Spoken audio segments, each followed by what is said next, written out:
5학년 학생 여러분 안녕하세요. 이번 수학 시간에는 얼마나 알고 있나요를 함께 공부하겠습니다. 수학 교과서는 94, 95쪽입니다.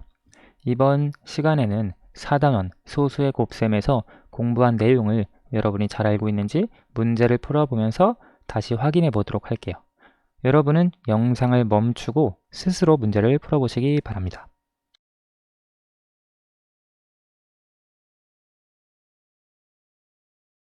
다 풀어보셨나요? 그러면 94쪽부터 함께 확인해 보도록 할게요. 1번, 물의 양을 구해보세요. 자, 이 물병 하나에 들어있는 물의 양이 0.5리터래요. 그런데 0.5리터씩 4병이 있죠. 이걸 가지고 식을 세우면 0.5 곱하기 4입니다. 그렇죠? 우리가 이걸 사실 덧셈으로도 식을 세울 수 있어요. 0.5씩 4번 더한 것이 0.5 곱하기 4잖아요. 0.5씩 2번 더하면 1이에요. 0.5 더하기 0.5. 이거 더하면 1, 이거 더하면 1, 두 개를 더하면 2가 되죠. 그래서 2리터가 됩니다. 물론 덧셈 말고도 분수로 바꿔서 계산하는 방법, 자연수의 곱셈을 이용하는 방법 다양하게 있습니다. 우리 이번 단원에서 다 공부했죠. 2번, 계산 결과가 같은 것끼리 이어보세요. 자, 0.4 곱하기 0.7, 40 곱하기 0.07, 0.4 곱하기 7, 4 곱하기 0.07. 이건 다 4 곱하기 7을 이용한 거죠. 4, 7, 28이죠. 자, 0.4 곱하기 0.7, 즉 4에서 0.4로 10분의 1배, 7에서 0.7로 10분의 1배, 10분의 1배, 10분의 1배니까 여기 28은 100분의 1배가 되어야 하죠. 따라서 0.28입니다. 자, 두 번째, 40 곱하기 0.07. 자, 보면 4에서 40으로 10배가 되었어요. 그 다음 7에서 0.07로 100분의 1배가 되었어요. 자, 10하고 100분의 1 곱하면 10분의 1배죠. 그렇죠? 그래서 이 결과는 10분의 1배가 되어야 합니다. 28에 10분의 1배는 2.8이 되겠죠. 자, 다음 0.4 곱하기 7. 7은 그대로인데 4만 줄어들었어요. 10분의 1배. 그러니까 28에 10분의 1배 해서 2.8이 되겠네요. 자, 4 곱하기 0.07. 4는 그대로인데 여기 7만 0.07로 100분의 1배로 되었죠. 따라서 28에 100분의 1배 하면 0.28입니다. 그래서 이와 같이 결과가 같은 값끼리 연결을 해줄 수 있습니다. 3번, 학 종이의 넓이를 구해보세요. 지금 이 학을 접을 때 사용한 종이인가 봐요. 보니까 정사각형 색종이네요. 자, 그러면 정사각형의 넓이 어떻게 구하느냐? 한 변의 길이 곱하기 또 한 변의 길이죠. 정사각형은 모든 변의 길이가 같으니까요. 자, 그러면 한 변의 길이가 얼마나 되는지 찾아봅시다. 여기에서부터 여기까지가 10cm거든요. 그런데 지금 10cm를 하나, 둘, 셋, 넷, 다섯, 여섯, 일곱, 여덟, 아홉, 10칸, 20칸으로 나눴어요. 우선 여기 0부터 5까지를 10칸으로 나눴으니까 지금 이 눈금 하나의 길이를 0.5cm로 할 수 있습니다. 그렇죠? 0.5가 10개가 되면 5cm니까요. 자, 그럼 여기까지 5cm는 알겠어요. 그리고 여기에서부터 하나, 둘, 셋, 넷, 5칸 있죠. 0.5씩 5칸 있으니까 지금 여기에서부터 여기까지의 길이는 0.5 곱하기 5 해서 2.5가 됩니다. 그렇죠? 아니면 이렇게도 우선 이렇게 이해합시다. 자, 그러면 여기에서부터 여기까지 한 변의 길이가 5 더하기 2.5니까 7.5cm예요. 그렇죠? 그리고 여기의 길이도 마찬가지죠. 정사각형이니까 이 변의 길이도 7.5cm입니다. 자, 학 종이의 넓이 7.5 곱하기 7.5로 구하면 되겠죠. 7.5 곱하기 7.5. 자, 이걸 계산을 해주면 먼저 5 곱하기 5 하면 25, 7, 5, 35 해서 2를 더해주니까 37.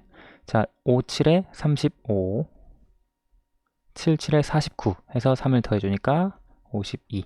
자, 더해주면 5, 2, 1 올라가고 6, 5. 5625 보여요. 75 곱하기 75. 그렇죠? 75 곱하기 75가 5625거든요. 그런데 75에 10분의 1배, 그리고 75에 10분의 1배이니까 여기서도 100분의 1배만큼 소수점이 이동해야 하죠. 따라서 56.25가 됩니다. 여기 이 주어진 학 종이의 넓이는 56.25 제곱 센티미터다 라고 하는 걸 구해줄 수 있습니다. 아니면 이걸 어림했을 때 7.5를 뭐 7 정도로 어림하면 7 곱하기 7 하면 49, 혹은 8로 어림하면 8 곱하기 8은 64죠. 7로 어림한 값보다는 더 클 거고 8로 어림한 값보다는 더 작을 거니까 49와 64 사이에 값이 나와야 하니까 소수점을 여기에 찍는 것이 맞겠죠. 자, 다음 95페이지. 곱하는 두 수의 크기를 생각하여 결과값의 소수점을 찍어보세요. 630 곱하기 1.09. 수의 배열은 이렇게 나오나 봐요. 그런데 우리가 소수점을 어디에 찍을 것이냐? 자, 어림을 해보면 되죠. 630 곱하기 1. 이거 1.09를 그냥 1 정도로 보면 630에 가까운 값이 되어야 하죠. 이거보다 살짝 큰 값이 될 거예요. 왜냐하면 1을 곱해준 것보다 조금 더 큰 수를 곱해주었으니까요. 630보다 약간 더 크게 나오려면 소수점은 여기 찍혀야 합니다. 686.7070. 그렇죠. 여기 찍히면 너무 커지고 여기 찍히면 오히려 작아져서 말이 안 돼요. 소수점을 여기에 찍을 수 있고요. 두 번째, 0.12 곱하기 87.2. 자, 이것도 어림을 해보면 돼요. 87.2를 대략 87 정도로 생각하고요. 0.12를 0.1 정도로 생각합시다. 그럼 0.1 곱하기 87을 계산했을 때 이거 10분의 1이죠. 87의 10분의 1 배는 8.7이에요. 8.7이랑 비슷한 값이 나와야 하니까 1.0464는 차이가 심하고요. 10.464가 8.7에 가장 가깝죠. 그래서 10.464에 여기에다가 점을 찍어주면 됩니다. 아니면 이렇게도 할 수 있죠. 우리가 전에 배웠던 것처럼 소수점의 위치 찍는 방법. 여기에서부터 지금 2칸 이동했고 또 여기에서부터 1칸 이동을 했죠. 즉 소수 3자릿수가 나와야 합니다. 여기 소수 2자리, 1자리 있으니까요. 따라서 3자리 이렇게 찍어줄 수 있죠. 그렇죠. 여기서도 사실 마찬가지예요. 소수 2자리이니까 여기에 소수 2자리 이렇게 찍어줄 수도 있습니다. 자, 5번. 슬기는 이번 주 월요일부터 토요일까지 하루에 1시간 30분씩 독서를 했습니다. 소수의 곱셈식을 이용하여 이번 주에 슬기가 독서한 시간을 구해보세요. 자, 독서를 얼마나 했는지. 그런데 단위를 몇 시간으로 구할 거예요. 몇 분이 아니라. 여기는 지금 시간, 분 단위가 합쳐져 있죠. 1시간 30분씩 독서했다. 이걸 시간으로만 나타내면 1시간 30분. 이것을 30분을 시간으로 나타내면 2분의 1 시간이죠. 그렇죠. 왜냐하면 1시간이 60분이니까. 그렇죠. 30분은 1시간의 절반이에요. 그러면 1시간하고 2분의 1 시간을 소수로 나타내면 1.5시간이라고 할 수 있어요. 그렇죠. 즉 하루에 슬기는 1.5시간씩 독서를 한 거예요.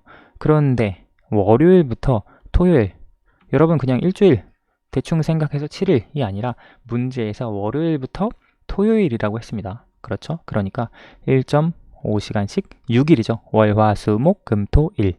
아니죠. 월, 화, 수, 목, 금, 토. 그러니까 1.5 곱하기 6을 계산을 해주면 되겠죠. 자, 원래 15 곱하기 6을 계산하면 90이거든요. 90. 그렇죠. 근데 여기 소수 한 자리이죠. 그러니까 마찬가지로 소수점이 이렇게 이동해져서 여기 9.0이 되어야 합니다. 우리 소수 자리에 있는 0은 생략할 수 있으니까 이렇게 9로도 쓸 수 있겠네요. 따라서 이번 주에 슬기가 독서한 시간은 9시간이 되겠습니다. 6번, 네모 안에 알맞은 수를 써놓고 빈 곳에 알맞은 이유를 써보세요. 자, 지혜 400 곱하기 0.27을 계산하면 1.08이 나와. 어떻게 1.08이 나왔어?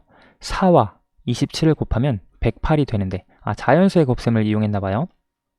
곱하는 수 0.27이 소수 2자릿수니까 108에서 소수점을 왼쪽으로 2자리 옮기면 1.08이 돼. 그런데 지혜가 하나 놓친 게 있죠. 지금 27은 0.27로 잘 바꿔 주었는데 여기 4를 그대로 두었죠. 400에서 4로 된 건데. 그렇죠? 자, 슬기가 하는 말 봅시다. 그렇게 해서 1.08이 나온 거구나. 그런데 지혜야, 소수의 곱셈에서는 어림을 먼저 하는 것이 중요해. 400 곱하기 0.27에서 0.27을 간단한 분수로 나타내면 쉽게 어림할 수 있어. 자, 봅시다. 0.27을 간단한 분수로 나타내면 우리가 이 0.27을 분수로 나타내면 100분의 27이 돼요. 그런데 우리가 이렇게 정확하게 나타내려는 것이 아니라 조금 더 간단한 분수로 나타내면 0.27은 대략 한 4분의 1 정도로 나타낼 수 있어요. 물론 이렇게 안 해도 돼요. 한 5분의 1 정도이다 라고 어림을 해도 괜찮아요. 아니면 0.27을 0.3 정도로 보고 10분의 3 정도로 어림해도 괜찮습니다. 선생님은 조금 더 정확하게 4분의 1 정도 될 것으로 어림을 해봤어요. 자, 그러면 400의 4분의 1은 얼마쯤 될까? 자, 어림을 해보면 400의 4분의 1은 계산하기 쉽죠. 왜냐면 약분이 되니까. 계산하면 어림한 값이 100쯤 되어야 하는구나. 그럼 내 계산에서 뭐가 틀린 거지? 자, 400의 4분의 1이 100이니까요. 그렇죠. 만약에 여러분 중에 어떤 친구가 5분의 1이라고 0.27을 간단한 분수로 나타냈다면 지금 여기에서 어림한 값이 400 곱하기 5분의 1이니까 한 80쯤 되어야 하는구나. 아무튼 지혜는 틀렸습니다. 그렇죠. 1.08이 되지 않았으니까요. 만약에 어떤 친구가 10분의 3쯤 될 것 같아 라고 말했다면 400의 10분의 3은 120이거든요. 120에 가까워야 하는데 1.08이 나왔으니까 역시 틀린 겁니다. 자, 그러면 무엇이 틀린 거냐? 아까 선생님이 설명했듯이 0.27은 지혜가 잘 바꿔주었어요. 소수 두 자릿수니까 이동하는 건 맞는데 여기 이 400을 4로 계산을 했잖아요. 그러니까 여기서 이 두 수의 차이도 역시 계산을 해주어야죠. 자, 선생님이 쓰면 설명을 써보면 4와 27을 곱한 값이죠. 지혜가 계산한 건 4와 27을 곱한 값이 아니라 아예 처음부터 400과 27을 곱한 값을 계산을 해주면 되죠. 27을 곱한 값 400과 27을 곱하면 1800이 되거든요. 1800이 되죠. 1800에서 그 다음에 아까 지혜의 설명대로 27 대신 0.27이니까 소수 두 자릿수니까 여기 1800에서 소수점을 왼쪽으로 두 자리 옮기면 됩니다. 그렇죠. 1800에서 소수점을 왼쪽으로 두 자리 옮기면 돼. 그러면 108이 나올 거야 라고 설명을 해줄 수 있습니다. 그러면 어림한 값 100, 80, 120 어느 정도 가까운 값이 나오죠. 그래서 여러분도 실제 소수의 곱셈을 계산할 때 머릿속으로 간단하게 어림을 해본 다음 이렇게 계산을 하면 실수를 조금 더 줄일 수 있습니다.